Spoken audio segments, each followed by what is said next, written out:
எல்லோருக்கும் வணக்கம்.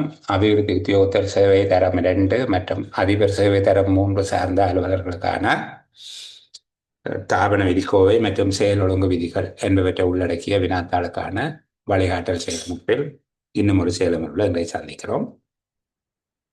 ஒழுங்கு விதிகளின் 18வது அத்தியாயம் இடமாற்றம் என்பது தொடர்பாக இன்றைக்கு பார்க்க இருக்கிறேன். இடமாற்றங்கள் என்பதில் இடமாற்றம் தொடர்பான அறிமுகம், இடமாற்றம் தொடர்பான கோட்பாடுகளை தயார் செய்து கொள்வது அல்லது இடமாற்றத்துக்கான கொள்கைகளை தயார் செய்து கொள்வது, இடமாற்றம் செய்யப்படுவதன் மூலமாக அடைய எதிர்பார்க்கப்படுகிற விளைவுகள், இடமாற்றத்தினுடைய வகைகள், இடமாற்றம் செய்வதற்கு அதிகாரம் பெற்ற அதிகார பீடங்கள் அல்லது தத்துவம் அளிக்க பெற்றவர்கள் யார் என்பது போன்ற விடயங்களை ஏறத்தாழ 35 நிமிடங்கள் ஏற்கனவே கலந்துரையாடி இருக்கிறோம். தாமதமாக இணைந்தவர்களுக்காக அந்த ஒளிப்பதிவு எங்களுடைய வாட்ஸ்அப் குழுமங்களில் பதிவிடப்பட்டிருக்கிறது. அந்த விடயத்தை பார்த்து அதன் தொடர்ச்சியாக இந்த விடயத்தை கற்றுக்கொள்ளும்படி அன்பாக வேண்டப்படுகிறீர்கள்.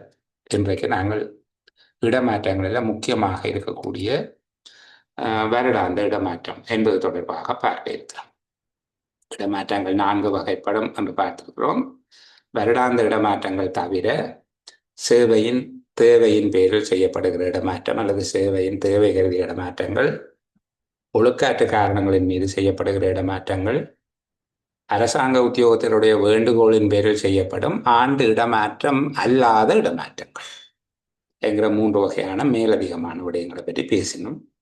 அந்த விடயங்களை பற்றி கற்றிருக்கிறோம். இதில் மாகாண சபை அலுவலர்கள் மேலதிகமாக ஒரு வகையான இடமாற்றம். இந்த 4வது அவர்கள் முன்னைய ஏற்பாடு 1589 பொதுச்சேவை ஆணைக்குழுவின் நடைமுறை விதிகளில் இருந்த ஒரு ஏற்பாடு இருந்தது, ஒத்துமாறல் என்று சொல்லி அலுவலர்களின் கோரிக்கையின் பேரில் செய்யப்படும் பரஸ்பர இடமாற்றம் என்று. அங்கு இடமாற்றம் பெற விரும்புகிற இருவர் ஒரே பதவி அல்லது ஒரே சேவை, ஒரே தரம், ஒரே விதமான வேலை பிறப்பை கொண்டவர்கள், 2 வருடங்களுக்கு குறையாத அந்த நிறுவனத்தில் சேவை காலத்தை கொண்டிருக்க வேணும், ஒழுக்காற்று காரணங்களின் பேரில் இடமாற்றம் செய்யப்பட்டவர்களாக இருக்கக்கூடாது, இருவரனுடைய நிறுவன தலைவர்கள் அல்லது திணைக்கள தலைவர்களும் அந்த ஒத்துமாறலுக்கான சம்மதத்தை வழங்க வேண்டும் போன்ற நிபந்தனைகளோடு அவ்வாறு ஒரு ஏற்பாடு செய்யப்பட்டிருந்தது.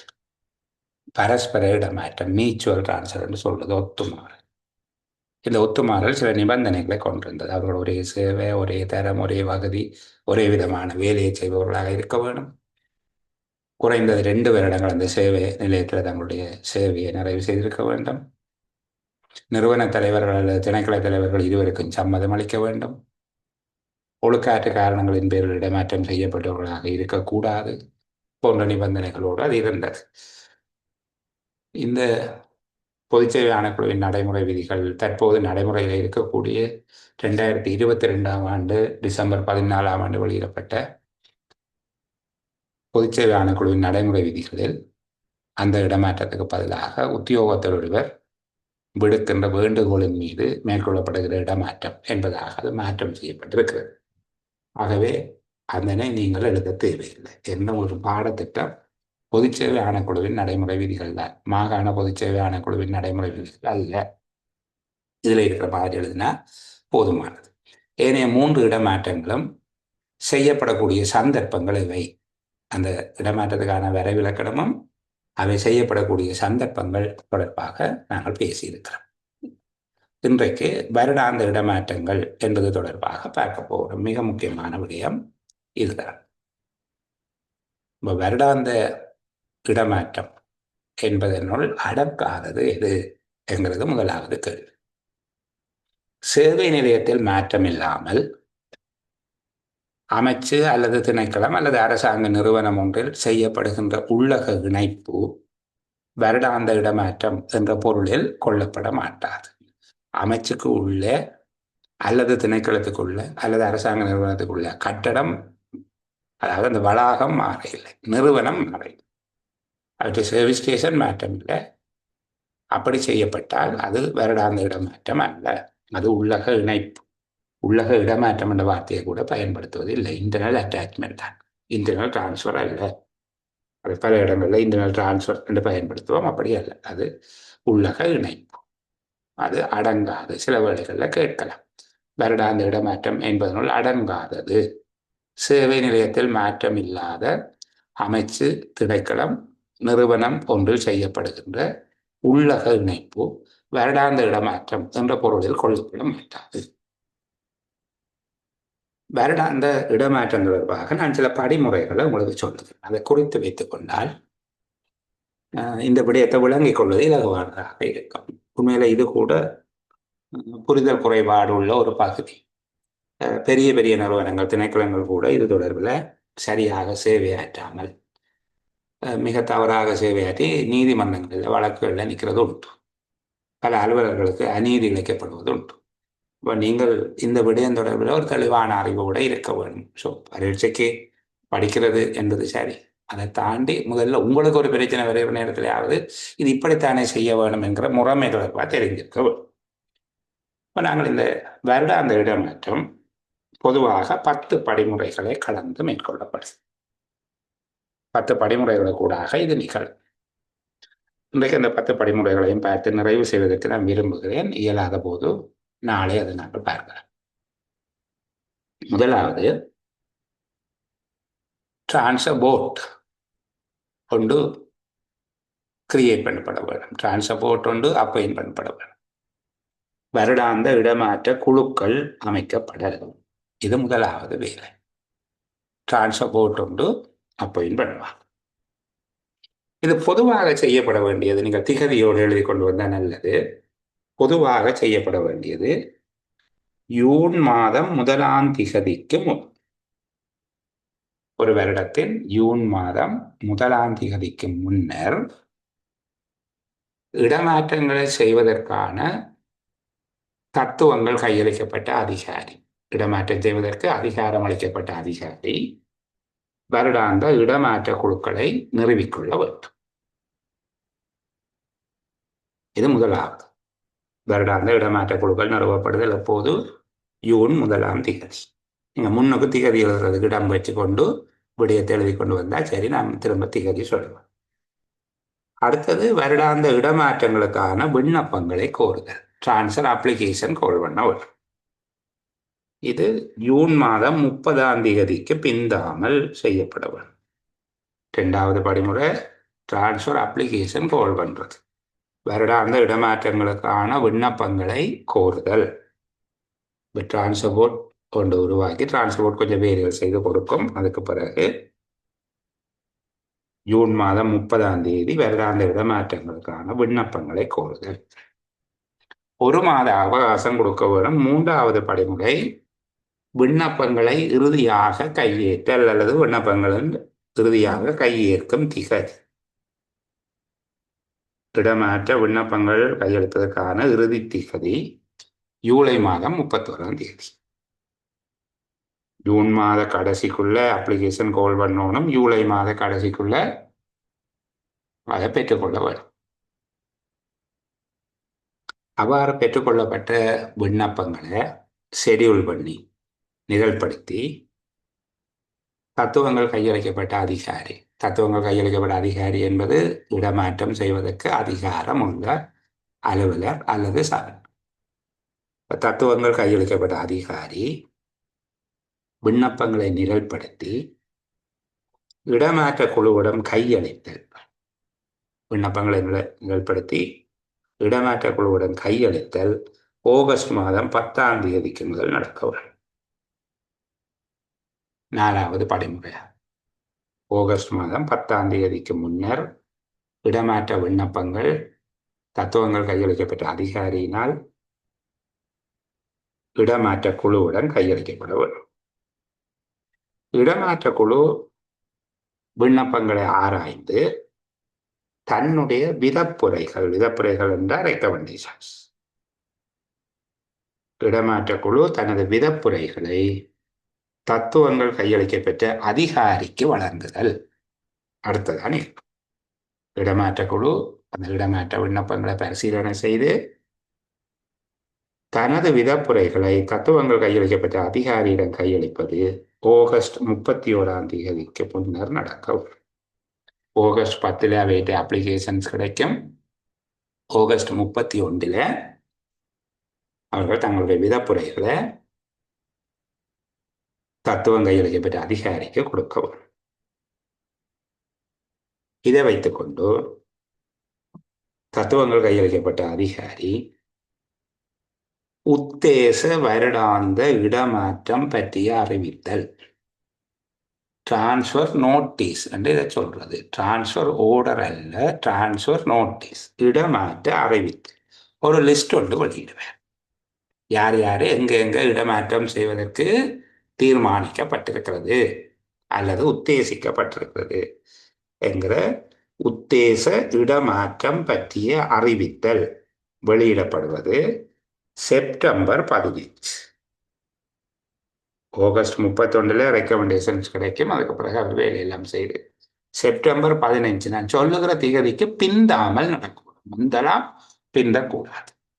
இப்போ செப்டம்பர் 15 ஞாயிற்றுக்கிழமை வருதுண்டா செப்டம்பர் 13 வெளியிடலாம். உத்தேச வருடாந்த இடமாற்றம் பற்றிய அறிவித்தல் வெளியிடப்படுகிற அதே நேரத்தில் செப்டம்பர் 15 இதுவுக்கா இந்த விடயம் தொடர்பான ஒரு ரிவ்யூ கமிட்டியையும் அப்பாயிண்ட் பண்ண வேண்டும்.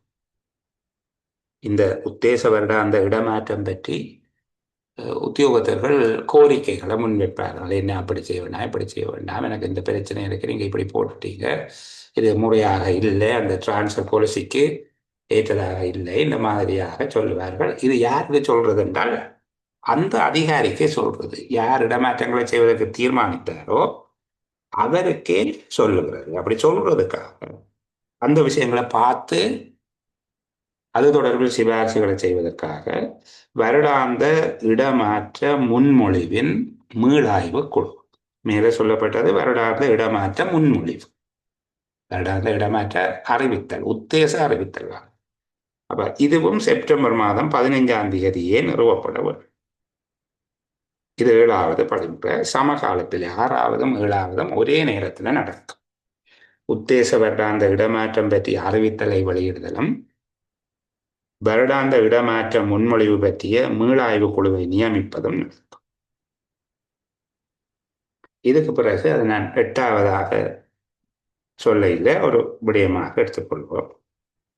மேன்முறையீட்டுக்கான அவகாசம் அளித்தல் அல்லது 8வதாக அதை குறித்துக் கொள்ளுங்கள். 8வது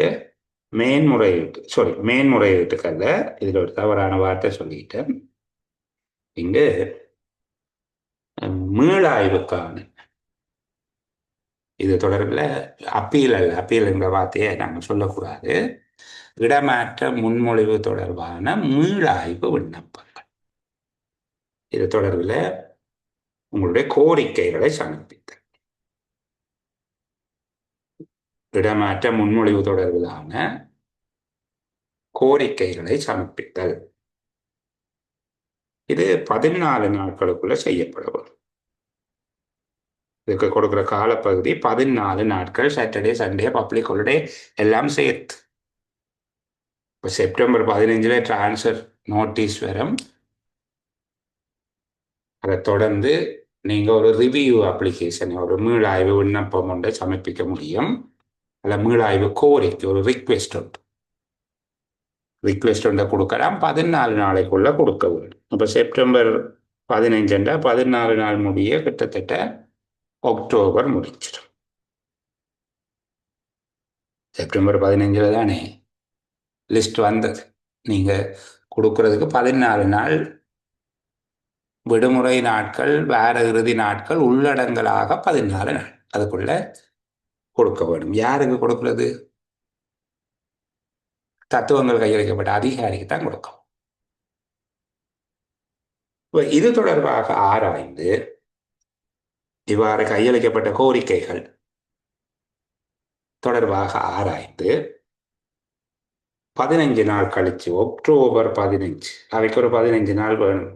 க்ளோசிங் டேட் செப்டம்பர் கடைசியோட முடியும். அக்டோபர் 15 இடமாற்ற முன்மொழிவு மீளாய்வு குழு தனது எழுத்து மூலமான பரிந்துரைகளை சமர்ப்பிக்கும். அக்டோபர் 15. இது 9வது விடயம். என்ன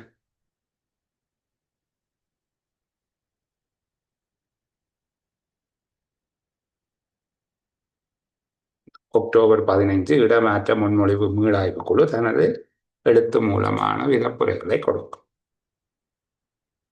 இதை வைத்துக்கொண்டு 15 நாள் அவகாசம் அளிப்பார். அக்டோபர் 15 இந்த ரெக்கமெண்டேஷன்ஸ் கிடைக்குது. இதையெல்லாம் வச்சு அதுக்கு ஏற்றபடி அந்த இடமாற்ற உத்தேச இடமாற்ற பட்டியல் திருத்தப்பட்டு இடமாற்ற கட்டளையாக அது வழங்கப்படும். நவம்பர் 1 10வது விடயம் இடமாற்ற கட்டளைகள் வழங்கப்படல். இதுதான் டிரான்ஸ்பர் ஓர்டர்ஸ். இடமாற்ற கட்டளைகள் வழங்கப்படுதல்.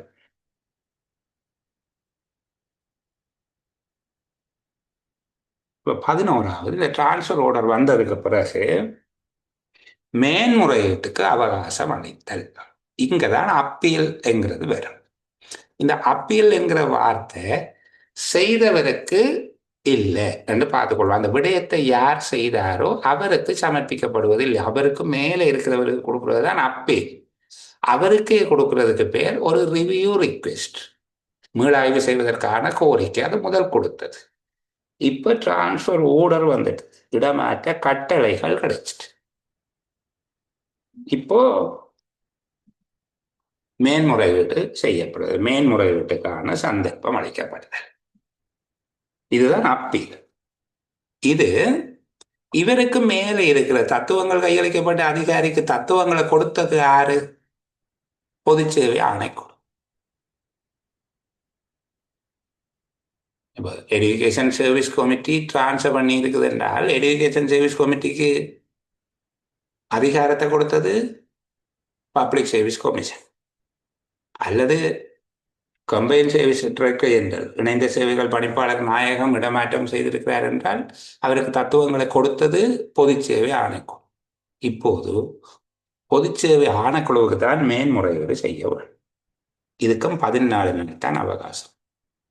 இடமாற்ற கட்டளைகள் வெளியிடப்பட்ட திகதியிலிருந்து 14 நாட்களுக்குள் கிடைக்க செய்ய வேண்டும். இந்த மேன்முறையீடு அலுவலர் பணிபுரிகின்ற நிறுவன தலைவர், திணைக்கள தலைவர், தத்துவங்கள் கையளிக்கப்பட்ட அதிகாரி ஆகியோருக்கு ஊடாகத்தான் அனுப்பப்பட வேண்டும். அதை பற்றி நாங்கள் நினைப்புற முறையை பார்ப்போம். சரிதானே? எக்ஸ்ட்ரா காப்பி ஒன்று போடலாம், முதற் பிரதி ஒன்றை அனுப்பி வைக்கலாம். இந்த அலுவலர்கள், அதாவது நிறுவனத்தினுடைய தலைவர், திணைக்கள தலைவர், அமைச்சு செயலாளர் அவர்களுக்கு ஒரு கட்டாய பொறுப்பு இருக்குது. இப்படி கிடைக்கிற மேன்முறையீடுகளை அனுப்பி வைக்க வேண்டும். பிரதான கவனம் கொடுத்து, ஒரு முக்கியத்துவம் கொடுத்து, அது சிங்களத்தில் பிரமுகத்தாவை என்று சொல்லுவாங்க. அவ்வளவு கவனம் கொடுத்து அதுக்கு பிரமுக என்றது, நாங்கள் பிரமுகர் என்று சொல்லுவோம், முக்கியம் வாய்ந்தது என்று சொல்லி கருதி அதை அவர்களுக்கு அனுப்பி வைக்கிற பொறுப்பு இருக்குது. சரிதானே? நடைமுறை வேறாக இருக்கு. நான் அதை பற்றி கதைச்சு உங்களை குழப்ப விரும்பல. இங்கே அதெல்லாம் வேறு மாதிரி இருக்கும். ஆனால் அது முக்கியத்துவம் கொடுத்து அனுப்பி வைக்கப்படும். எத்தனை நாள்? 14 நாள். இப்போ நவம்பர் 1 டிரான்ஸ்ஃபர் ஆர்டர் வந்துட்டு நவம்பர் 15க்கு முன்னுக்கு போக வேணும். அப்படியாவது ஏன்னா 15 நாள் தானே சொல்லியிருக்கு. அப்போ மேன்முறையீடுகள் பற்றி பொதுச்சேவை ஆணைக்குழு தீர்மானம் மேற்கொள்ளுதல். பொதுச்சேவை ஆணைக்குழு தீர்மானம் ஒன்றை மேற்கொள்ளும்.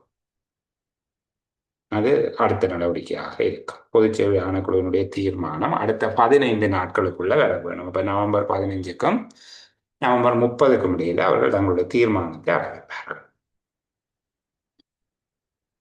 இந்த தீர்மானம் தான் இறுதியானது. இதுக்கு பிறகு தீர்மானம் இருக்குது, அது வேணும். இதுதான் இறுதியானது. இந்த தீர்மானம் இறுதியானது. இப்போ இடமாற்றங்கள் நடைமுறைக்கு வருது. மேன்முறையீட்டு தீர்மானத்துக்கு அமைவாக சில பல மாற்றங்கள் வரலாம். எல்லாம் முடிய இடமாற்றம் நடைமுறைக்கு வருவது ஜனவரி மாதம் 1ஆம் தேதி. ஜனவரி மாதம் 1ஆம் தேதி அவர் புதிய சேவை நிலையத்துக்கு போகுது. அதுக்கு ஏற்ற விதமாக டிசம்பர் மாதம் 31ஆம் தேதியில இருந்து விடுவிக்கப்பட வேண்டும். டிசம்பர் மாதம் 31ஆம் தேதி ஒரு சனிக்கிழமையாக இருந்தால் அது பிரச்சனை இல்லை. 1ஆம் தேதியிலிருந்து புதிய நிறுவனத்துக்கு தான் அவர் சொந்தக்காரர். 1ஆம் தேதியிலிருந்து புதிய நிறுவனம் தான் அவருக்கு எல்லா விஷயத்துக்கும் பொறுப்பு, சம்பளம் கொடுக்கறது எல்லாம். ஆனால் அவர் சில நேரம் 1ஆம் தேதி சனிக்கிழமையாக இருந்து 2 ஞாயிறு 3 திங்கட்கிழமை பப்ளிக் ஹாலிடே, செவ்வாய்க்கிழமை அவர் போகலாம். ஆனால் 1 இருந்து அவருடைய எல்லா விடயத்துக்கும் இந்த நிறுவனம் தான் பொறுப்பு. சரி, இதோட ஆக விளக்கமாக நான் சொல்லல. ஒரு சர்வீஸ்ல இருந்து இன்னொரு சர்வீஸுக்கு போனாக்களுக்கு அந்த இடப்பட்ட நாளுக்கு போய் திருப்பி கடிதம் எடுத்து கொண்டு வா என்று சொல்றவர்கள் உண்டு. அப்படி இல்லை. அந்த நிறுவனம் தான் அந்த திகதியிலிருந்து விடுவிக்கப்பட்ட நாளிலிருந்து புதிய நிறுவனம் அவர்களுக்கு பொறுப்பு. இப்போ ஜனவரி 1 இடமாற்றங்கள் நடைமுறைக்கு வரும். உண்மையிலே 2 மாத இட அவகாசம் கொடுக்கப்படும். சாதாரணமாக 2 மாத அவகாசம். நவம்பர் மாதம் 1 இடமாற்ற கட்டளைகள் வழங்கப்படுது. ஜனவரி மாதம் 1 அது நடைமுறைக்கு வருது. அந்த மேன்முறையீடு செய்பவர்களுக்கு கூட 1 மாத அவகாசம் இருக்குது. இப்போ இந்த முக்கியமான 12 படிமுறைகள் சில வேளை எண்ணி பார்த்தா 13ஆக வரும். மேன்முறையீடு பற்றிய தீர்மானம் எடுப்பதை ஒரு படிமுறையாக எடுத்துக்கொண்டால் 13 படிமுறைகளாக இருக்கும். இந்த 13 படிமுறைகளுக்கு ஊடாக ஒரு வருடாந்த இடமாற்றம் நடைபெறும். இதில் நாங்கள் ஒவ்வொரு படிமுறைகளாக கலைக்க வரும். இதில் இருக்கக்கூடிய ஒவ்வொரு படிமுறைகளையும் நாங்கள் கலைச்சோம் என்றால் பொருத்தமாக இருக்கும்.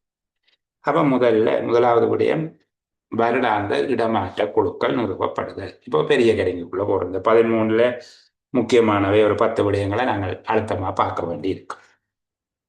வருடாந்த இடமாற்ற குழுக்கள் அமைக்கப்படுவது. இது அமைக்கப்படுகிற திகதி ஜூன் மாதம் 1 ஒவ்வொரு கேட்டகரி ஆபீசர்ஸுக்கும், ஒவ்வொரு சர்வீஸுக்கும் அல்லது ஒவ்வொரு கேட்டகரி ஆபீசர்ஸுக்கும், அதாவது ஒவ்வொரு வகுதியினர் என்று சொல்றேன். இப்போ development officers, management service officers, இப்படியாக ஒவ்வொரு கேட்டகரியாக டிஃப்ரெண்ட் தானே. அப்போ ஒரு மினிஸ்ட்ரியில அல்லது ஒரு டிபார்ட்மெண்ட்ல ஒவ்வொரு சர்வீஸ்லேயோ அல்லது ஒவ்வொரு கேட்டகரியிலையோ தனித்தனியாக ஒரு சர்வீஸ் அல்லது ஒரு கேட்டகரி இருந்து பார்க்க 50க்கு கூட இருந்தால் அதுக்கு தனியாக ஒரு டிரான்ஸ்போர்ட் போடும். ஆனால் விசேட சந்தர்ப்பங்களில் 50க்கு குறைவான எண்ணிக்கையில் இருந்தாலும் கூட தத்துவங்கள் அழைக்கப்பட்ட அதிகாரி ஒரு வருடாந்த இடமாற்ற குழுவை நியமித்துக் கொள்ள முடியும். அப்போ அலுவலர்களின் எண்ணிக்கை தொடர்பாக எங்களுக்கு தெரிஞ்சிருக்க வேணும். ஒரு சேவையில் அல்லது ஒரு உத்தியோகத்தர் பகுதியில் 50க்கு மேற்பட்டவர்கள் இருக்கும்போது அந்த ஒவ்வொன்றுக்கும் தனித்தனியாக ஒரு இடமாற்ற சபையை அமைக்க வேண்டும். 50க்கு குறைந்தாலும் திணைக்கள தலைவர் தத்துணிவின் பெயரில் ஒரு இடமாற்ற சபையை அமைத்துக் கொள்ள முடியும். இது முக்கியமாக இருக்கிற இந்த கேள்வி கொஞ்சம் கவனமா பார்க்கணும். இடமாற்ற சபையில் அங்கத்தவர்கள் யார்? ஒரு டிரான்ஸ்போர்ட்ல யாரெல்லாம் இருப்பினும் இடமாற்ற சபையின் அங்கத்தவர்கள் யார் என்று சொல்லி ஒரு இடமாற்ற சபையினுடைய அமைப்பு இப்படி இருக்க வேண்டும் என்று சொல்லப்பட்டிருக்கு. ஒன்று, அந்த தொடர்புடைய அமைச்சு அல்லது திணைக்களத்தில் பிரதி தலைவர். பிரதி தலைவர் என்ற ஒரு பதவி இல்லாத போது அந்த திணைக்களத்தில் இருக்கக்கூடிய சிரேஷ்ட உதவி தலைவர். திணைக்கள தலைவர் இடமாற்ற சபையில் இருக்க மாட்டார். பிரதி தலைவர் அல்லது அவர் இல்லாத போது, அவர் இருந்தால் அவர் தான், அப்படி ஒரு பதவி இல்லை. பிரதி தலைவர் என்கிற ஒரு பதவி இல்லாவிட்டால் அங்க இருப்பவர்களுள் சிரேஷ்ட உதவி தலைவர். இரண்டாவது, குறிப்பிட்ட அமைச்சு அல்லது திணைக்களத்தில் தாபன நடவடிக்கைகளுக்கு எஸ்டாபிளிஷ்மெண்ட் ஆக்டிவிட்டீஸ்க்கு பொறுப்பான சிரேஷ்ட அரசாங்க உத்தியோகத்தர், பெரும்பாலும் அட்மினிஸ்ட்ரேட்டிவ் ஆபீசர் அந்த வகையாக இருப்பினும் குறித்த அமைச்சில் திணைக்களத்தின் தாபன நடவடிக்கைகளுக்கு பொறுப்பான சிரேஷ்ட அரசாங்க உத்தியோகத்தர். நீங்க ஒன்று எழுதக்கூடாது, அது வேறு ஆக்களும் இருக்கலாம். அங்க இருக்கக்கூடிய தாபன நடவடிக்கைகளுக்கு பொறுப்பான ஒரு சீனியர் ஆபீசர் இருப்பார். மூன்றாவது, தொழிற்சங்கத்தின் பிரதிநிதிகள். தொழிற்சங்கத்தின் பிரதிநிதிகளை 2 கேட்டகரியா பார்க்கிறது. இந்த இடமாற்றம் செய்யப்படுகிற கேட்டகரி ஆபீசர்ஸ்ல 15% அல்லது அதை விட கூடின அங்கத்தவர்கள் மெம்பராக இருக்கிற, உறுப்பினர்களாக இருக்கிற தொழிற்சங்கத்தின் பிரதிநிதி. மொத்தமாக 200 ஆபீசர்ஸ் இருக்கிறோம் என்றால் அந்த 200 பேர்ல 30 பேர் அல்லது 30 விட கூட மெம்பராக இருக்கிற யூனியனா இருக்கும். 25 பேர் மெம்பராக இருந்தால் அவை கூப்பிட தேவை. 15 வீதத்துக்கு குறையும். சரிதானே? அப்போ இது முதல்ல வேற மாதிரி இருந்தது. எங்களுக்கு அந்த பழைய திருத்தம் எல்லாம் நம்ம இதுதானே சொல்ல போறோம். இப்போ ஒரு அதிகமான வாய்ப்பு கொடுக்கப்பட்டிருக்கு. ரெண்டாவது, அல்லது என்றால் இது அல்லது அது அல்ல, ரெண்டுமே வரும். முழு நேர தொழிற்சங்க நடவடிக்கைகளுக்காக உத்தியோகத்தர் ஒருவர் விடுவிக்கப்பட்டுள்ள ஒவ்வொரு தொழிற்சங்கத்தின் பிரதிநிதி ஒருவர். விடுவிக்கப்பட்ட ஒவ்வொரு தொழிற்சங்கத்தினரும் பிரதிநிதியை கூப்பிடுவோம். மேலேயும் ஒவ்வொரு தொழிற்சங்கத்துக்கும் இருக்கும். ஒரு தொழிற்சங்கம் இல்லை, ஒவ்வொரு தொழிற்சங்கம். அந்த கேட்டகரியில 200 பேர்ல 30 பேரா 3 தொழிற்சங்கம் இருந்தாலும் 3 தொழிற்சங்கத்தையும் கூப்பிடுவோம். அடுத்தது சொல்லப்பட்டிருக்குது, இந்த சதவீதம் வராது சில சங்கங்களுக்கு, ஆனால் எண்ணிக்கை வரும். இப்போ நாடு முழுவதும் இருக்கக்கூடிய கிராம அலுவலர்கள் கிட்டத்தட்ட 12,000 பேர், அன்னளவாக 12,000 பேர் இருக்கிறார்.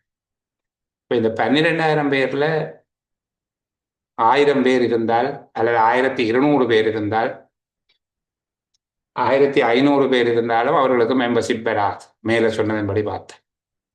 ஆனால் தொழிற்சங்கத்துக்கு ஒரு ஏற்பாடு இருக்குது. ஒரு நாடளாவிய ரீதியிலே 1000 பேர் இருந்தால், நாங்கள் தொழிற்சங்கம் படிக்க இன்னும் விளக்கமாக படிப்போம்.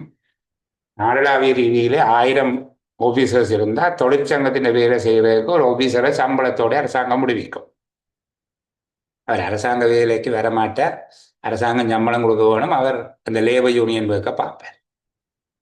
அப்படியான சங்கங்கள் 1000 பேருக்கு மேலே அங்கத்தவர்களை கொண்ட சங்கங்களையும் நாங்கள் எடுக்க வேணும். அது 15 வீதம் வந்தாலும் சரி, அல்லது 1000 பேர், நாடு முழுவதும் என்ற 1000 பேர் என்று சொல்லியிருக்கு.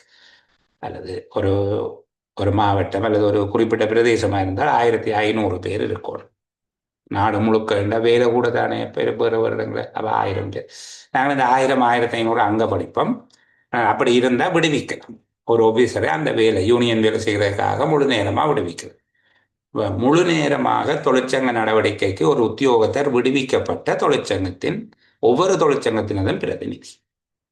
திரும்ப எளிமைப்படுத்தி சொல்லிக் கொண்டு வருகிறேன். வருடாந்த இடமாற்ற குழுவில் இருக்கக்கூடியவர்கள் 3 பேர். ஒன்று தொடர்புடைய அமைச்சு அல்லது திணைக்களத்தின் பிரதி தலைவர், அப்படி ஒரு பதவி காணப்படாவிட்டால் சிரேஷ்ட உதவி தலைவர். இரண்டாவது, தொடர்புடைய அமைச்சு அல்லது திணைக்களத்தின் தாபன நடவடிக்கைகளுக்கு பொறுப்பான சிரேஷ்ட அரசாங்க உத்தியோகத்தர். மூன்றாவது, தொழிற்சங்க உறுப்பினர்கள். அதில் ஆனா அவன் 2 கேட்டகரி இருக்கு. ஆனா குறிப்பிட்ட சேவையில் அல்லது திணைக்களத்தில் சேவையாற்றும் உத்தியோகத்தர்களில் 15% அல்லது அதற்கு குறையாதவர், அதற்கு மேற்பட்டவர் அங்கத்தவராக உள்ள ஒவ்வொரு தொழிற்சங்கத்தினரும் பிரதிநிதி. ஆவன்னா முழு நேர தொழிற்சங்க நடவடிக்கைகளுக்காக உத்தியோகத்தர் ஒருவர் விடுவிக்கப்பட்டுள்ள ஒவ்வொரு தொழிற்சங்கத்தினரும் பிரதிநிதி. இது பெரும்பாலும் கேள்வி சேர்க்கிறேன், ஞாபகமா இருக்க வேணும் எங்களுக்காக சொல்கிறேன். அதுபோல இந்த வருடாந்த இடமாற்ற சபை கையாளக்கூடாத விடயங்களை வை என்று சொல்லி கேட்பேன். வருடாந்த இடமாற்ற சபை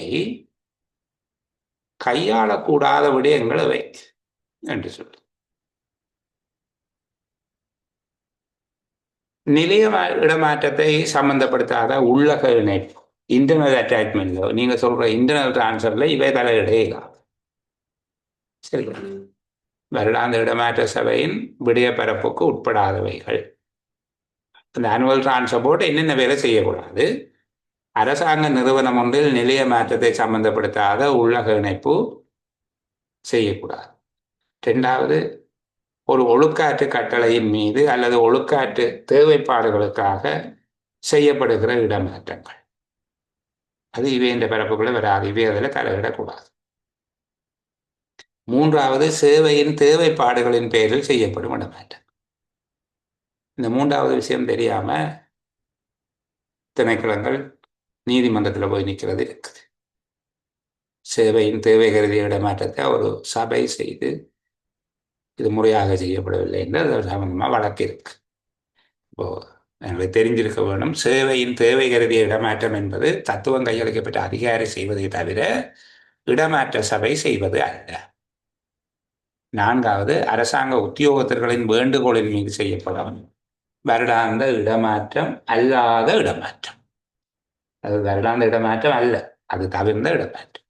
இந்த சுருக்கமாக சொன்னால், நாங்கள் படிச்சிருக்கிற 4 இடமாற்ற வகைகளில் ஏனைய 3ம் உள்ளக இணைப்பு, இதுக்குள்ள வராது. சரி, அடுத்தது இனி நாங்கள் வருடாந்த இடமாற்ற நடைமுறைகள். வருடாந்த இடமாற்றங்கள் பற்றிய நடைமுறைகளை தயாரிக்கும் போது டிரான்ஸ்ஃபர் பாலிசி கொண்ட ப்ரிப்பேர் பண்ணிக்குள்ள தத்துவங்கள் கையளிக்கப்பட்ட அதிகாரி என்ன விடயங்களை கருத்தில் கொள்ள வேண்டும் என்று கேள்வி கேட்பார். இந்த வருடாந்த இடமாற்ற கொள்கைகள் தயாரிப்பது தத்துவங்கள் கையளிக்கப்பட்ட அதிகாரி. அதை இடமாற்ற சபையிட்ட கொடுத்து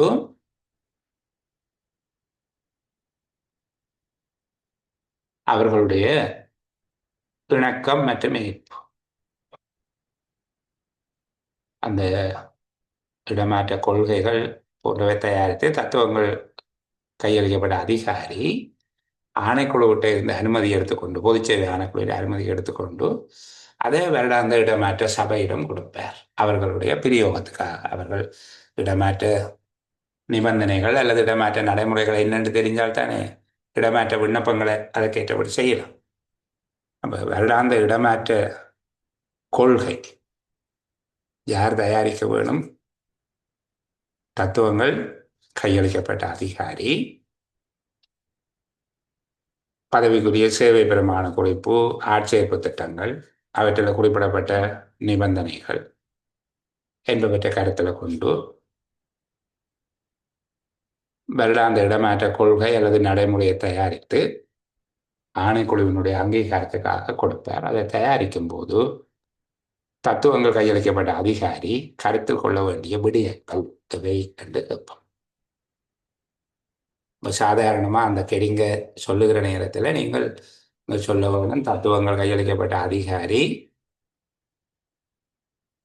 அமைச்சு அல்லது திணைக்களத்தினுடைய தேவைகளுக்கு ஏற்ற விதமாக சேவை பிரமாண குறிப்பு அல்லது ஆட்சேர்ப்பு திட்டத்தில் இருக்கக்கூடிய நிபந்தனைகளையும் கருத்தில் கொண்டு இடமாற்ற கொள்கை அல்லது இடமாற்ற நடைமுறையினை தயாரித்து பொதுச்சேவை ஆணைக்குழுவின் அங்கீகாரத்துக்கு சமர்ப்பிக்க வேண்டும். இதை ஒரு தலைப்பாக, ஒரு முன்னுரையாக சொல்லிவிட்டு வருடாந்த இடமாற்ற நடைமுறைகளை தயாரிக்கும் போது கீழ்வரும் விடயங்களை கவனத்தில் கொள்ள வேண்டும். மேலே சொல்லுகிறோம், அந்த நிறுவனத்தினுடைய தேவைப்பாடு குறித்த அமைச்சு அல்லது திணைக்களத்தின் தேவைப்பாடுகளுக்கு அமைவாக குறிப்பிட்ட பதவியோ சேவைக்குரிய சேவை பிரமாண குறிப்பு ஆட்சேர்ப்பு திட்டத்தின் நிபந்தனைகளை கருத்தில் கொண்டு வருடாந்த இடமாற்ற கொள்கைகளை தத்துவங்கள் கையளிக்கப்பட்ட அதிகாரி தயாரித்து ஆணைக்குழுவின் அங்கீகாரத்துக்கு கொடுக்க வேண்டும். அப்படி தயாரிக்கும் போது அவர் கீழ்வரும் விடயங்களையும் கருத்தில் கொள்ள வேண்டும்.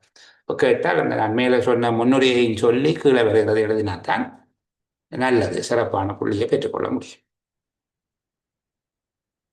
அந்த நடைமுறைகளுக்கு அமைவாகத்தான் இடமாற்றம் செய்யப்பட வேண்டும். அதை கடைசியாக சொல்லுவோம். அப்போ அவர் கருத்தில் கொள்ள வேண்டியது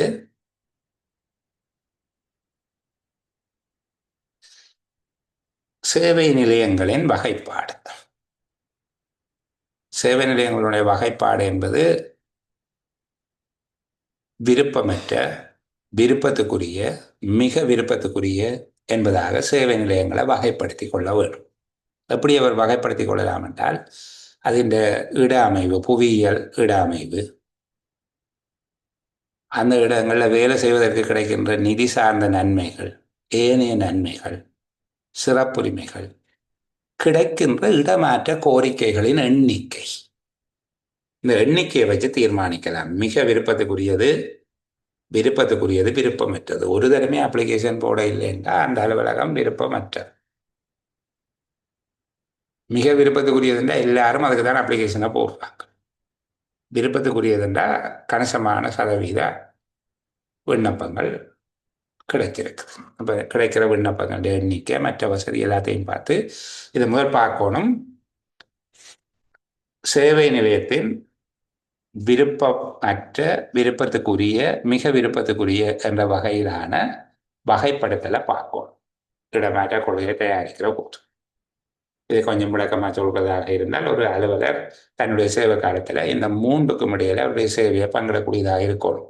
ஒரு விருப்பமற்ற சேவை நிலையத்தில் இருந்தவரை தூக்கி நீ வெளி மாவட்டம் போதில் தனிந்து இன்னும் ஒரு விருப்பமற்ற சேவை நிலையத்துக்கு மாற்றுறதும், ஒரு மிக விருப்பமான சேவை நிலையத்தில் இருந்தவரை கூப்பிட்டு இன்னும் ஒரு மிக விருப்பமான சேவை நிலையத்தை கொடுப்பதும், தனிய மாவட்டத்தை மட்டும் பார்த்து விருப்பமானதை தீர்மானிக்க முடியாது.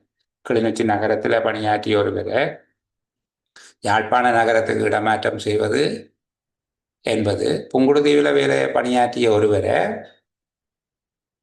மருதங்கணிக்கு இடமாற்றம் செய்வதை விட சிறந்தது. ஆனால் ஒரே மாவட்டத்துக்குள்ள தானே கொடுத்துருக்குது என்று சொல்லிட்டு யாழ்ப்பாணத்துக்கு தானே என்று நெடுந்தீவில் வேலை செய்தவரை மருதங்கணிக்கு அனுப்புவதும்,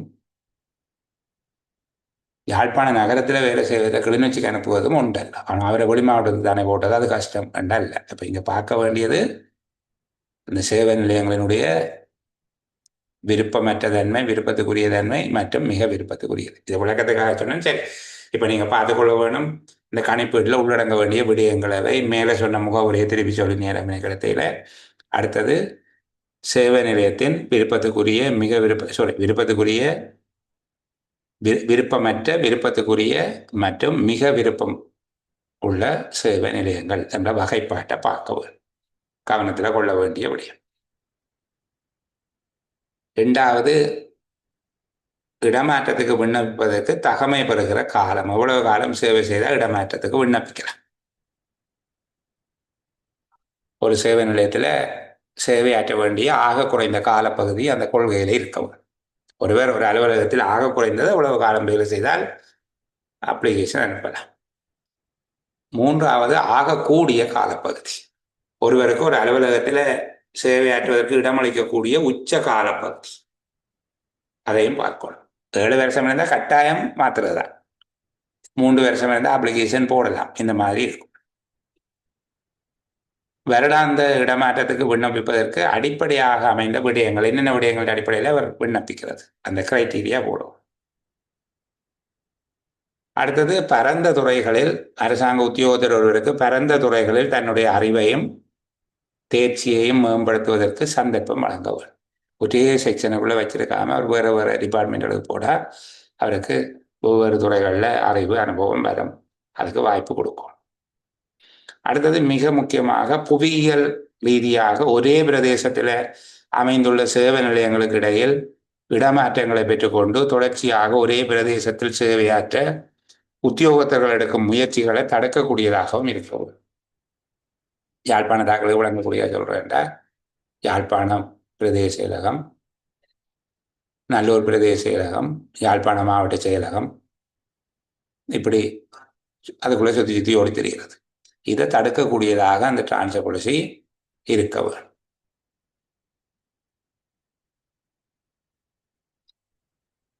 அரசாங்க சேவை ஆணைக்குழு அங்கீகரித்து வழங்கிய அந்த இடமாற்ற நடைமுறை, திருத்தப்பட்ட இடமாற்ற நடைமுறை எல்லா உத்தியோகத்தர்களுக்கும் தெரிவிக்கப்படவும் வேண்டும். டிரான்ஸ்ஃபர் அப்ளிகேஷனோடு அதை அனுப்ப வேண்டும். அதை பார்த்து தான் அப்ளிகேஷன் போடக்கூடிய மாதிரியாக இருக்கும். இப்போ இந்த 7 விடயங்களையும் பார்க்க வேண்டும். இது கொஞ்சம் படித்து வச்சிருங்க. இதுக்கு 3-4 கேள்விகள், முக்கியத்துவம் பெறக்கூடிய கேள்விகள் இருக்குது. இக்கேள்விகளை திரும்ப சொல்லி கொண்டு போகிறேன் மேலே இருந்து. சரிதானே? இடமாற்றம் செய்யக்கூடிய தத்துவங்கள் பெற்ற அதிகாரிகள் யார்? 2வது, இடமாற்றங்களின் வகைகள் என்ன? 3வது, இடமாற்றம் செய்வதன் மூலமாக அடைய எதிர்பார்க்கப்படுகிற குறிக்கோள்கள் என்ன? 4வது, வருடாந்த இடமாற்ற சபை ஒன்றை அமைப்பதற்கான திகதியும் குறைந்தபட்ச உத்தியோகத்தர்களுடைய எண்ணிக்கையும். 5வது, வருடாந்த இடமாற்ற குழுவின் அமைப்பு. 6வது, வருடாந்த இடமாற்ற சபையின் விடய பரப்பெல்லைக்குள் உட்படாத விடயங்கள். 7வது, வருடாந்த இடமாற்ற நடைமுறைகளை தயாரிக்கும் போது கருத்தில் கொள்ளப்பட வேண்டிய விடயங்கள் என்கிற 7 விடயங்கள் இந்த பகுதிக்குள்ள இருக்குது. இந்த புத்தகம் ஏற்கனவே பதிவிட்ட ஞாபகம் இருக்குது. எனக்கு மெசேஜ் போடுங்க பதிவிட்டனா இல்லையான்னு சொல்லி. இல்லை என்றால் இந்த புத்தகத்தை உங்களுக்கு பதிவிட்டு விடலாம். குழுவில் பதிவிடுகிறேன் திரும்ப இருக்க. புதுசாக வந்த பிள்ளைகள் இருக்கிறாங்களா? சரி, அடுத்த விடயங்கள் வருடாந்த இடமாற்ற விண்ணப்பங்களை கோருதல் எல்லாம் ஆழமா படிக்க தேவையில்லை, திகதி தெரிஞ்சா சரி. சரிதானே? அடுத்தது வருடாந்த இடமாற்ற கட்டளைகள் வெளியிடப்படுதல். உத்தேச வருடாந்த இடமாற்ற கட்டளைகள் வெளியிடப்படுவது அது நாங்கள் பார்த்து நாங்கள் உத்தேச இடமாற்ற கட்டளை செப்டம்பர் மாதம் 15ஆம் தேதிக்கு முன்னுக்கு வெளியிட வரும். அதுக்கு 14 நாள் அவர்கள் கோரிக்கைகளை வேண்டுகோள் சமர்ப்பிப்பதற்கு கொடுக்கலாம். இதுவும் முக்கியமான கேள்வியாக இருக்காது, அதை விட வேண்டாங்கள். அதுக்கு பிறகு இந்த ரிவ்யூ கமிட்டி ஒன்று போடணும். இதை பற்றி கேட்பினோம். வருடாந்த இடமாற்ற முன்மொழிவு மீளாய்வு குழுவில் அங்கத்தவர்கள் யார், அதில் யார் இருப்பினும் என்று கேட்பினோம். சரியா? அந்த பகுதியை கொஞ்சம் உங்களுக்கு தெரிஞ்சு வச்சிருந்தா சரி. இந்த 2வது தொண்டு இது அப்பீல் கமிட்டி என்று சில பேர் சொல்றது அப்பீல் போர்டு என்று சொல்லி, இது உண்மையாக அப்பீல் போர்டு இல்லை. அந்த நிறுவனத்திலேயே ஒரு ரிக்வெஸ்டை கொடுக்குற போது அந்த நிறுவன தலைவர் ஏற்பாடு செய்கிற ஒரு குழு அது தொடர்பில் ஆராய்ந்து ஒரு தீர்மானத்தை அறிவிக்கும். இது தான் ரிவ்யூ கமிட்டி. இது அப்பீல் கமிட்டி அல்ல. அந்த நிறுவனத்துக்கே அப்பீல் கொடுக்குறீங்க. அப்பீல்ன்றது அந்த நிறுவனத்துக்கு மேலே இருக்கிற கமிஷனை கொடுக்குற பொதுச்சேவை ஆணைக்குழுவுக்கு கொடுக்குறது தான் அப்பீல். இது ஒரு ரிக்வெஸ்ட், ஒரு வேண்டுகோள். சரி, இது பொதுவாக அப்பீல் என்ற பேரில் அழைக்கப்படுது, அப்பீல் இல்லை. அப்போ இதை பார்க்க வேணும். அப்போ இவர்களுக்கு யார் அங்கத்தவர்களாக இதில் இருப்பார்கள் என்று பார்க்க. இடமாற்ற குழுவில் சேவையாற்றிய உத்தியோகத்தர் ஒருவர், டிரான்ஸ்போர்ட்ல இருந்த ஒருவர், திணைக்கள தலைவரால் பெயரிடப்பட்ட நிறைவேற்றுத்தர உத்தியோகத்தர் ஒருவர், அந்த டிபார்ட்மெண்ட் ஹெட் சொல்லுவார். தத்துவங்கள் கையளிக்கப்பட்ட அதிகாரியினால் பெயர் குறிப்பிட்டு நியமிக்கப்படும் நிறைவேற்றுத்தர உத்தியோகத்தர் ஒருவர். தத்துவங்கள் கையளிக்கப்பட்ட அதிகாரி வேறையா இருப்பார், டிபார்ட்மெண்ட் வேறையா இருக்கும். இப்போ அனிமல் ப்ரொடக்ஷன்ன்றது ஒரு டிபார்ட்மெண்ட், அது டிபார்ட்மெண்ட் கேட்டா பிடி இருப்பார். அல்ல ஹெல்த் டிபார்ட்மெண்ட்ன்றது பிடிஹெச்எஸ் இருப்பார், சுகாதார சேவைகள் பணிப்பாளர் இருப்பார். அவர் தான் அந்த திணைக்களத்துக்கு தலைவராக இருப்பார். அதிகாரம் தத்துவங்கள் கையளிக்கப்பட்ட அதிகாரிங்கிறது பொதுச்சேவை ஆணைக்குழுவோ பிபிஏ அப்படி இருக்கும். அந்த மாதிரியா யோசிக்கணும். நாங்கள் இங்கே வருடாந்த இடமாற்ற குழுவில் இருந்த ஒருவர், திணைக்கள தலைவர் நியமிக்கும் உத்தியோகத்தர் ஒருவர், நிறைவேற்றுத்தர உத்தியோகத்தராக இருப்போம். தத்துவங்கள் கையளிக்கப்பட்ட அதிகாரி பெயர் குறிப்பிட்டு நியமிக்கப்படும் நிறைவேற்றுத்தர உத்தியோகத்தர் ஒருவர், முன்மொழிவு மீளாய்வு குழுவில் இருப்பார். இங்க தொழிற்சங்கங்கள் இருக்கிறது, இதில் தொழிற்சங்கம் இருக்காது. சரிதானே? இந்த ரிவ்யூ போர்டில் தொழிற்சங்கம் இருக்கிற 3 பேர். இடமாற்ற குழுவில் இருந்தவரால் திணைக்கள தலைவர் நியமிக்கிற உத்தியோகத்தர் ஒருவர், தத்துவங்கள் கையளிக்கப்பட்ட அதிகாரி நியமிக்கிற ஒருவர் என்கிற 3 பேர் இருப்பார்கள். அவர்கள் தங்களுடைய சிபாரிசை அக்டோபர் 15க்கு முதல் கொடுக்க வேணும் என்றெல்லாம் அதை நாங்கள் பார்த்துட்டோம். சரி, அடுத்தது வருடாந்த இடமாற்ற கட்டளை வழங்குவது. வருடாந்த இடமாற்ற கட்டளை வழங்குவதும் ஜனவரி மாதம் இடமாற்றம் பெறக்கூடியதாக நவம்பர் மாதம் 1ஆம் தேதி 2 மாதம் கால அவகாசம் வழங்கும் வகையில் கொடுக்க வேண்டும். இந்த வருடாந்த இடமாற்ற கட்டளைகளுக்கு எதிராக மேன்முறையீடு செய்கிறது, அந்த விடயத்தை பார்த்தோம். அந்த நடைமுறை எங்களுக்கு தெரிஞ்சிருக்கிறது. வருடாந்த இடமாற்ற கட்டளை கிடைக்கிற போது வருடாந்த இடமாற்ற கட்டளைக்கு எதிராக மேன்முறையீடு செய்தல், வருடாந்த இடமாற்றம் தொடர்பாக தத்துவம் கையளிக்கப்பட்ட அதிகாரியின் கட்டளையினால் திருப்தி அடைகிற உத்தியோகத்தர். இங்கே இருக்கிற பின்னணைப்பு 16 அதன் பிரகாரம் மாத்திரம் தெளிவாக சொல்லப்பட்டிருக்கு. சில பேர் பெரிய கடிதம் எல்லாம் எழுதுறது, கடிதம் அதெல்லாம் இல்லை, இதில் இருக்கிற இந்த ஃபார்மைத்தான் பாவிக்கும். முதல் ரிவ்யூ ரிக்வெஸ்ட்டுக்கு இதில் இருக்கிற அனெக்ஸ் 15 பின்னணைப்பு 15 பாவிக்கும். இதுக்கு பின்னணைப்பு 16 பாவிக்கும். அதோடு சான்றப்படுத்தப்பட்ட பிரதிகள் எல்லாவற்றோட கூட மெடிக்கல் அது இது எல்லாத்தையும் வச்சு அனுப்பலாம். மேன்முறையீட்டை அனுப்ப வேண்டிய முறை சம்பந்தப்பட்ட நிறுவன தலைவர், திணைக்கள தலைவர், அமைச்சு செயலாளர் தத்துவம் கையளிக்கப்பட்ட அதிகாரிக்கு ஊடாக மாத்திரம் அனுப்பும். முதற் பிரதி ஒன்றை, அந்த மேன்முறையீட்டின் முதல் பிரதி ஒன்றை ஏற்புடைய உத்தியோகத்தருக்கு நேரடியாக அரசாங்க சேவை ஆணைக்குழுவுக்கு சமர்ப்பிக்க முடியும். அந்த சம்பந்தப்பட்ட உத்தியோகத்தர் அரசாங்க சேவை ஆணைக்குழுவுக்கு நேரடியாக ஒரு கொப்பியை போடலாம். இவைக்கு ஊடாக கடிதத்தை கொடுத்துட்டு அதில் ஒரு எக்ஸ்ட்ரா கொப்பி அங்கே அனுப்பிவிடும். நான் எளிமையாக சொல்லிக்கொண்டு வரேன். முதலாவது, யாருக்கு எப்போது. முதலாவது சொல்றேன், தத்துவம் கையளிக்கப்பட்ட அதிகாரியினுடைய தீர்மானத்தினால இல்லை கட்டளையினால திருப்தி அடையாத உத்தியோகத்தர் அரசாங்க சேவை ஆணைக்குழுவுக்கு முறையீடு செய்யலாம். செய்வதாக இருந்தால் செய்யணும் இல்லை, செய்வதாக இருந்தால் செய்யலாம். பின்னிணைப்பு 16 பயன்படுத்த வேணும். தொடர்புடைய நிறுவன தலைவர், திணைக்கள தலைவர், அமைச்சு செயலாளர் அல்லது தத்துவம் கையளிக்கப்பட்ட அதிகாரிக்கு ஊடாக மாத்திரம் அரசாங்க சேவை ஆணைக்குழுவுக்கு கொடுக்க வேணும். அதன் முதல் பிரதி ஒன்றை நேரடியாக சமர்ப்பிக்க முடியும்.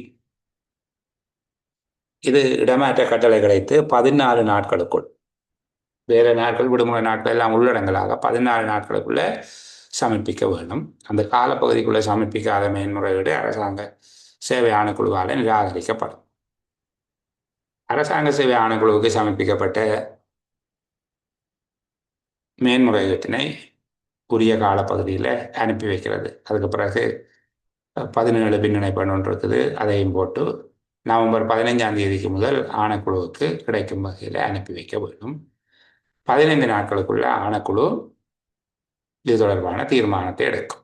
இப்போ இந்த மேன்முறையீடு செய்யப்படுகிற நடைமுறையை ஒரு கேள்வியாக கேட்கலாம். அந்த பகுதியை கவனமாக பார்த்துக்கொள்ளுங்க.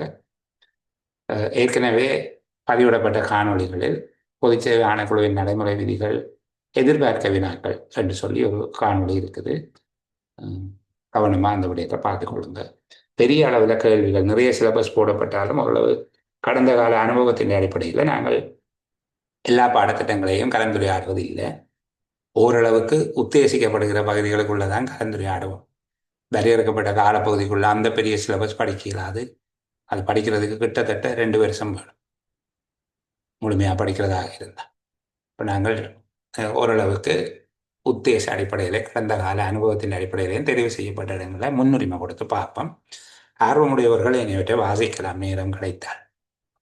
நான் இந்த பகுதி முடிய உங்களுக்கு 48வது அத்தியாயம் ஒழுக்காற்று நடவடிக்கைகள் தொடர்பாக அதுக்குள்ள இருக்கிற முக்கியமான விடயங்களை பேசுவதற்கு திட்டமிட்டிருக்கிறேன். சனி ஞாயிறு பகல் பொழுது 2 நாட்கள் பகல் பொழுதாக எடுத்துக்கொள்ள வேணும்.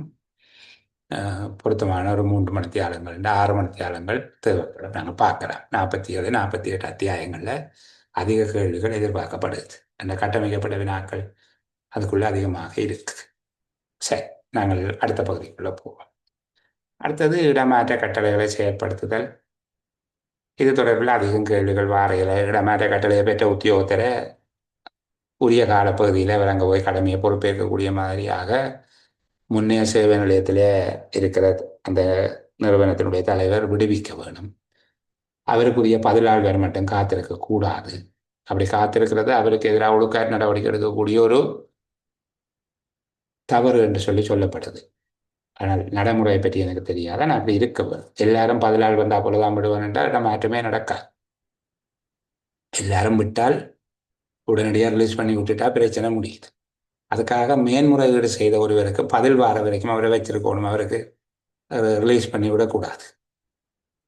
சில இடங்களில் இடமாற்றம் அப்பீல் கொடுத்து அந்த அப்பீலையும் வாங்கி வச்சுக்கொண்டு அவருக்கு ரிலீஸ் லெட்டரையும் அடிக்கிற அறிவு உடையவர்கள் இருக்கிறார்கள். இப்போ ஒருவருக்கு தூக்கு தண்டனை விதிக்கப்பட்டிருக்கு, அவர் அதுக்கு மேன்முறையீடு செய்கிறார். சரி, மேன்முறையீட்டை அனுப்பி போட்டு அவரை தூக்கில் போடுறதா? மேன்முறையீடு செய்தால் சரி, அது இப்போ பதில் வரட்டும், இப்போ ஒன்று தூக்கில் போடுவோம் என்று சொல்லி தூக்கில் போடையிலுமா? அப்போ அவருக்கு அந்த தண்டனையிலிருந்து விலக்களிப்பு வந்தால் என்ன செய்வது? அது மாதிரித்தான் இடமாற்றம். ஒருவருக்கு தண்டனை இடமாற்றம் வந்திருக்கு, அவருக்கு மேன்முறையீடு செய்திருக்கிறார், அதையும் வாங்கி வச்சு கொண்டு 10 நாளைக்கு பிறகு அதை அனுப்பங்களுக்கு பயமாகிறது என்று சொல்லி திருப்பி அவருக்கு டிரான்ஸ்ஃபர் ரிலீஸ் லெட்டர் அடித்து கொடுக்குற நிறுவனத்தினுடைய தலைவர்கள் இருக்கிறார்கள். எங்களுக்கு ஒன்றும் செய்யலாது, நீங்கள் EBSAம படிங்க, அவ்வளவுதான். சரிதானே? வேறு தெரிஞ்சால் மனவேதனை இருக்கும். அப்போ இங்கே கடிதம் வந்தால் ரிலீஸ் பண்ண வேணும். பதிலாளர் வரை மட்டும் காத்திருக்க கூடாது. மேன்முறையீடு செய்யப்பட்டிருந்தால் மேன்முறையீட்டுக்கான பதிலுக்காக காத்திருக்கிறது இதுக்குள்ள அடங்காது.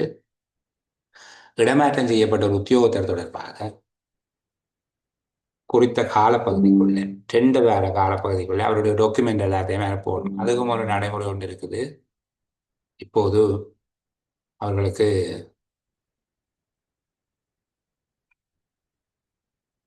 அங்கே இருந்து ஃபைலை கால் பண்ணா தானே அனுப்புறேன்னு சொல்லி அப்படியெல்லாம் ஃபைலை கால் பண்ணுறது இல்லை. சரிதானே? இந்த 278 உறுப்புரையையும் கொஞ்சம் கவனம் எடுத்து படிங்க. இது ஒரு கேள்வியாக வரலாம்.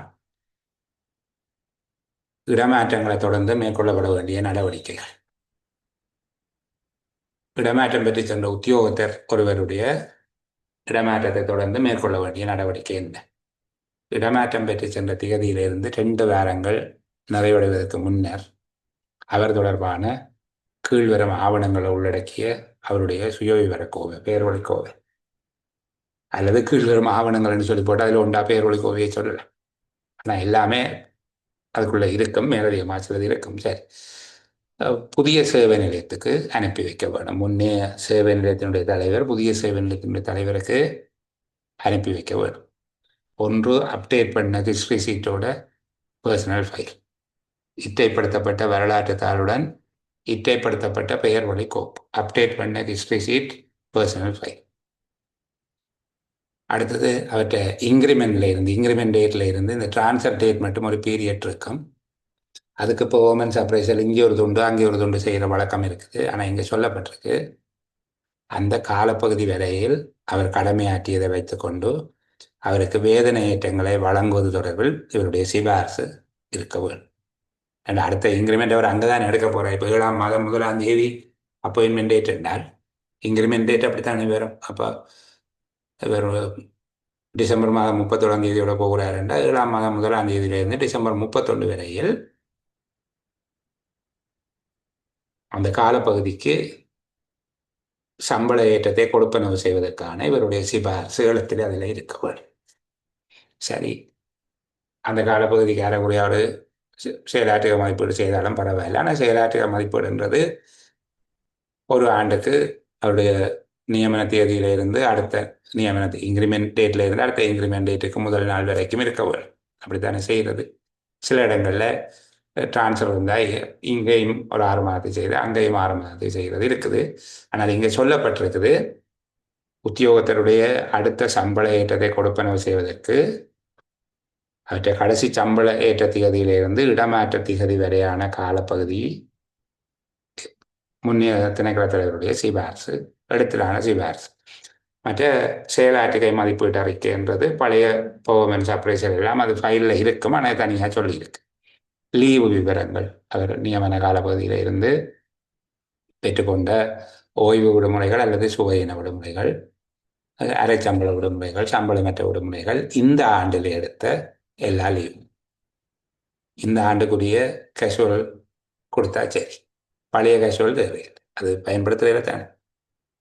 உத்தியோகத்தர் பெற்றுக்கொண்ட புகை வண்டி ஆணைச்சீட்டு, வாரண்ட், டியூட்டி வாரண்ட் இல்லை, கொள்டை வாரண்ட், அவருடைய சேலரி பர்டிகுலர், அங்கே சம்பளம் கொடுக்க வேணும். அதே போல் அவர்கிட்ட இருந்து அரசாங்கத்துக்கு வர வேண்டிய கடன்கள் ஏதாவது இருந்தால் அந்த கடன் தொடர்பான வரவு மீதி கூற்று, தன்னுடைய சேவை நிலையத்தில் அவர் சேவையாற்றிய காலப்பகுதிக்கு WNOP கொடுப்பனவு செலுத்தப்பட்டது தொடர்பான ஒரு சர்டிஃபிகேட், ஒரு ஸ்டேட்மெண்ட் சர்டிஃபிகேட் உண்டு. இவ்வளவு முக்கியமாக அனுப்பி வைக்கப்பட வேண்டிய, இதை கொஞ்சம் பாடமாக்கி வச்சிருக்கு. அனுப்பி வைக்கப்பட வேண்டிய ஆவணங்கள் தேவை என்பது தொடர்பாக பார்த்து வச்சிருக்கு. அடுத்தது இன்னொரு முக்கியமான விடயம் சொல்ற தொழிற்சங்க உத்தியோகத்தர்களுடைய இடம். தொழிற்சங்கத்தில் இருக்கக்கூடிய அலுவலர்கள், அதாவது தொழிற்சங்கத்தின் நிறைவேற்று தர பதவி, முக்கிய பதவிகளை வகிக்கிற உத்தியோகத்தர்கள் சங்கத்தின் வேலைக்காக அவர்கள் அந்த வேலைகளை ஆற்றுவதற்கு வசதியான ஒரு சேவை நிலையத்தில் நியமிப்பதற்கு கோரிக்கை விடுக்கிறார். அந்த காலப்பகுதியில் அவர்கள் வலிமையான இடமாற்றங்களுக்கு உட்பட மாட்டார்கள். ஆனால் இடமாற்றம் தொடர்பான இறுதி தீர்மானம் அமைச்சு செயலாளர் தான் நடப்பார். அப்ப சங்கம் ஒன்று, தொழிற்சங்கம் ஒன்று, தாய் சங்கம், அது கிளை சங்கங்கள் அல்ல. தாய் சங்கத்தில் முக்கிய பதவிகளை வகிக்கிற உத்தியோகத்தர்கள் சங்க வேலைகளுக்காக அவர்களுக்கு அவசியமான சேவை நிலையங்களுக்கு நியமிக்கும்படி கோர முடியும். அந்த நியமனம் கிடைத்தால் அவர்கள் பொதுவான இடமாற்ற நடைமுறைக்கு உள்ளாக மாட்டார்கள். அது இறுதி தீர்மானம் அமைச்சு செயலாளர் எடுப்பார். இரண்டாவது, சங்கத்தின் எந்த பதவிகளுக்கு இந்த அனுசரணை வழங்க வேண்டும், தலைவர், செயலாளர், பொருளாளர், அந்த மாதிரி எல்லாம் இருக்கும் தானே அங்க. அதில் எந்த பதவிக்கு இந்த அனுசரணை வழங்க வேண்டும் என்பதை உரிய அதிகாரி இயைபுடைய சங்கத்தோட, அந்த சம்பந்தப்பட்ட சங்கத்தோட கலந்துரையாடி தீர்மானம் எடுக்கும். எல்லாருக்கும் கொடுக்கிறார். அதில் யாருக்கு இதை கொடுக்க வேணும் என்று சொல்லி இயைபுடைய அதிகாரி என்றது இணைந்த சேவை உத்தியோகத்தர்களுக்கு பொது நிர்வாக விடயத்துக்கு பொறுப்பான அமைச்சு செயலாளர், அல்லது ஏதாவது ஒரு டிபார்ட்மெண்ட்ல இருக்கிற ஆபீசர்ஸ் என்றால் அந்த டிபார்ட்மெண்ட்டின் தலைவர், அந்த திணைக்களத்தினுடைய தலைவர். ஒரு திணைக்களம் அல்லாம வெவ்வேறு திணைக்களங்களில் இருக்கிற உத்தியோகத்தர்களாக இருந்தால் அவர்களுக்கும் பொது நிர்வாக விடயத்துக்கு பொறுப்பான அமைச்சு செயலாளர், பப்ளிக் அட்மினிஸ்ட்ரேஷன் செக்ரட்டரி. அப்போ இணைந்த சேவையில் இருப்பவர்களுக்கும் ஒன்றுக்கும் மேற்பட்ட திணைக்களங்களை சேர்ந்தவர்களுக்கும் அவர்கள் இணைந்த சேவைகள் என்றாலும் சரி, ஒன்றுக்கும் மேற்பட்ட டிபார்ட்மெண்ட் என்றாலும் சரி, ரெண்டு பேரும் பொது நிர்வாக அமைச்சு செயலாளர் தான் கேட்க வேணும். ஒரு திணைக்களத்தை சார்ந்தவர்களாக இருந்தால் அது திணைக்கள தலைவரோட கலந்துரையாடி இது யாருக்கு கொடுக்க வேணும் என்பதை தீர்மானிக்கிறார். அவர்கள் தொழிற்சங்கத்தில் வகிக்கிற பதவியில இருந்து நீங்கிற போது, அல்லது அரசாங்கத்தில் அவர்களுக்கு இருக்கிற பதவியில ஒரு ப்ரமோஷன் வருகிற போது அவர்களுக்கு வழமையான இடமாற்ற நடவடிக்கைக்கு உட்பட வேண்டி வரும். இந்த சங்கம் ஒரு கோரிக்கை அனுப்ப வேணும். அனுசரணை வழங்க உத்தேசிக்கிற உத்தியோகத்தர்கள் யார், அவர்கள் ஒவ்வொருவரும் நியமிக்கப்பட வேண்டிய சேவை நிலையங்கள் இவை என்பது தொடர்பான விவரத்தை உரிய அதிகாரிக்கு வழங்கி தத்துவம் அளிக்கப்பட்ட அதிகாரிக்கூடாக இந்த விண்ணப்பத்தை சமர்ப்பித்து அனுமதியை பெற்றுக்கொள்ளலாம். ஆனால் அதோட தீர்மானம் அமைச்சு செயலாளருக்குரியது என்று சொல்லப்பட்டிருக்கு. இது தொழிற்சங்க உத்தியோகத்தர்களுடைய இடமாற்றம் தொடர்பான ஏற்பாடுகள். 6 ஏற்பாடு நான் எளிமையாக சொல்லி தந்திருக்கிறேன். பெரும்பாலும் இந்த காணொலிகளில் சொல்லப்படுகிற விடயங்களை நீங்கள் ஒரு குறிப்புகளாக தயாரித்துக் கொள்வது நல்லது. புத்தகத்தில் இருக்கிறத படிக்கிறது அது ஒரு சட்ட மொழியில் இருக்கும், எளிமையாக இருக்காது. அது சாதாரணமாக விளங்கப்படுத்தினது பிறகு நீங்கள் வாசிக்கலாம். ஆனால் ஒரு வினைத்திற மகான் தடை பரீட்சைக்கு ஓரளவுக்கு புரிந்த வகையில் உங்களுடைய சொந்த மொழி நடையில், அதுக்காக இலக்கணத்தன்மை வாய்ந்த மொழி நடையில் அழகாக எழுதினாலே போதுமானது. இப்போ நாங்கள் திட்டமிட்டபடி இடமாற்றத்தினுடைய முக்கியமான விடயங்கள் தொடர்பில் இன்றைக்கு பேசி நிறைவு செய்திருக்கிறோம். இது தொடர்பில் நீங்கள் ஏதாவது கேட்க வேண்டியிருந்தால் ஆஃப் ரெக்கார்டிங்கில் ஒரு 5 நிமிடம் உங்களுக்காக காத்திருக்கிறேன்.